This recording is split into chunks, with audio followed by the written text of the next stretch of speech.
With some of the Stockholm stickers looking really promising and having crazy price increases in just the past few days, in today's video I want to talk about the best cheap investments that look the most promising this year, what you should be looking out for, because even though something like a capsule might only be 25 cents a pop, with everyone being able to buy them, it can lead to much bigger price spikes like we've seen already.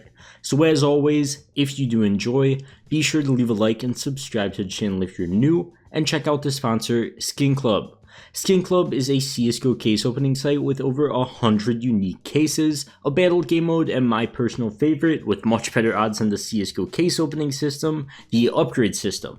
Today, I once again decided to do a small trade up to hit a nice little Glock skin so I don't lose all my money doing these pre-rolls, and thankfully I hit it, so a nice few dollars profit and a cool skin. So if you feel like testing your luck, be sure to check out Skin Club today with that link at the top of the description for a 7% bonus on your first deposit. Also, of course, be 18 or older if you want to use Skin Club and gamble responsibly. But for now, let's get right into the video. So first of all, let's talk about these Stockholm sticker capsules some more, since they actually seem to be a really hot topic right now and have shown some really good results in just a short period of time.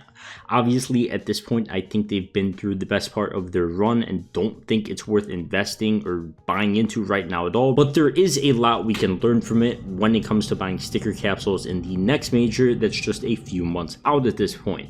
Now that we've seen both the Challengers capsule and Contenders capsules have very easily profitable returns just a few weeks after their removal from the in-game shop at 25 cents, I think it's very possible that we see the same thing happen with next major sticker capsules. The only issues with RMR and the Legends capsule this time around, and why we didn't see a long continued increase in price with either of them, is number one, supply issues obviously. Both the Legends capsules this time around and all three of the capsules from RMR were massively overinvested into, not to mention none of these stickers look nearly as good in RMR as the stickers this time around, especially nowadays in the Challengers and Contenders capsule, where we now have some standout stickers that aren't just in the Legends capsule that people seem to like enough to be buying the capsules in mass and unboxing them in mass as well. But supply this time in all capsules besides the Legends capsule are still a lot lower, so it led to some great investing opportunities and really easy quick flips. So in that few months time when the major does come, I think it's incredibly possible we see the same exact situation.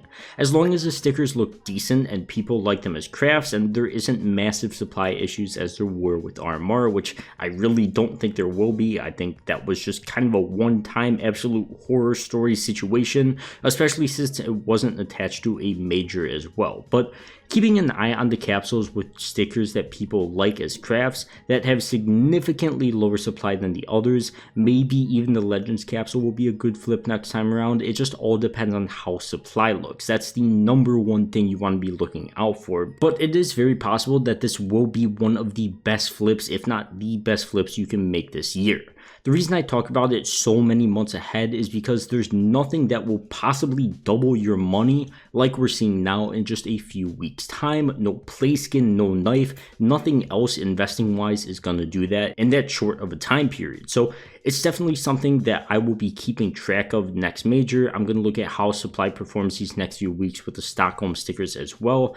RMRs I'm not really looking at anymore. I'm holding on to all the old stuff I own, but not really important at this point. Nobody seemed to like it. Once again, overinvested into. So I am just going to be comparing the Stockholm stickers, all the capsules, all the, I guess, sought after stickers, to how we're going to see things perform next time around, as I think it's going to be a really similar situation. But as for the other investment that I wanted to talk about, and something I would absolutely consider a low risk, high reward investment based on past trends if we see something similar, is the Riptide case. And I've got to compare it to the Broken Fang case. Although, somewhat to my surprise actually, we've seen the Riptide case just have a seemingly random spike up in price after the Dreams and Nightmares case, which you're probably like, oh my god, you told us to sell all this, yada yada. Why is the Riptide case still going up in price? And it's probably because, number one, it's the most open case by a decent amount right now, and people just really like it. I still think it's going to hit some lows, ideally around half the price it's at now, maybe in the 40 cent range, just comparing it to how the Broken Fang Fang case looked after the Snakebite case got released.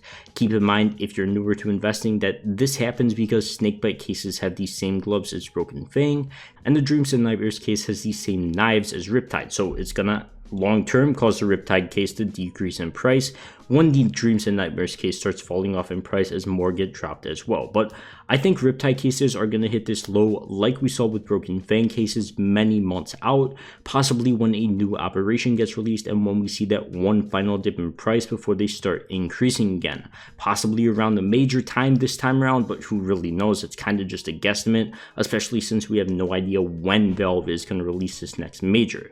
It really just depends on how Valve is going to structure everything this year. But when they do inevitably hit this low, they can see an incredible bounce back like we've seen with Broken Fang cases because of how much people seem to like and unbox operation cases. And especially this time around with the Riptide cases having such sought after knives, I think there's a lot of promise with these as an investment many months out.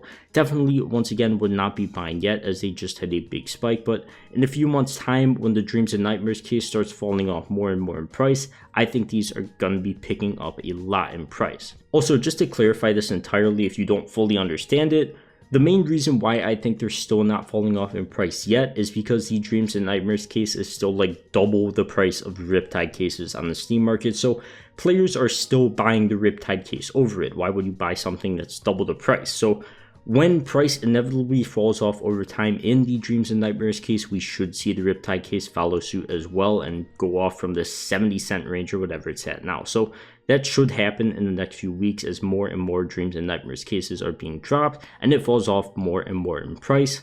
Either way, I would absolutely be selling these Riptide cases at 70 cents if you're looking for a good time to get rid of them, because this is probably the best opportunity you're going to have in probably half a year's time. But the final low risk, high reward sort of investment that I want to talk about is going to be some of these stickers from the next major, because assuming we see similar supply with the Stockholm major, there's massive opportunities there as well. Once again, in capsules like the Challengers and Contenders capsule, after a few weeks of being on sale and major items getting removed from the game, some of the standout stickers that are being used in crafts have climbed up to over double the price of lows just a week or so after the 75% off sale. So once again, supply is the only issue you're really going to have to look out for, but we've seen it a lot lower than RMR was this time around, and I definitely think we'll see something similar next time as well. Either way, there is tons of opportunities to make quick flips in money, and especially with these stickers that people like, they could be a great longer term investment as well, at least worth holding on to for a couple months, judging by how they're looking so far and considering people are still crafting with them. Either way, I'm just using the graphs this time around to use next time around, so I'm as safe as possible and I'm not buying into any of the Stockholm stuff right now, as I think it's too late, but definitely use this information for next time around and you could very easily double your money. But besides that, I think that is going to wrap it up for this video. So as always, if you guys did enjoy, don't forget to leave a like and subscribe to the channel as well, and check out the homies over at Skin Club. But for now, I'll see you guys in the next one. Peace.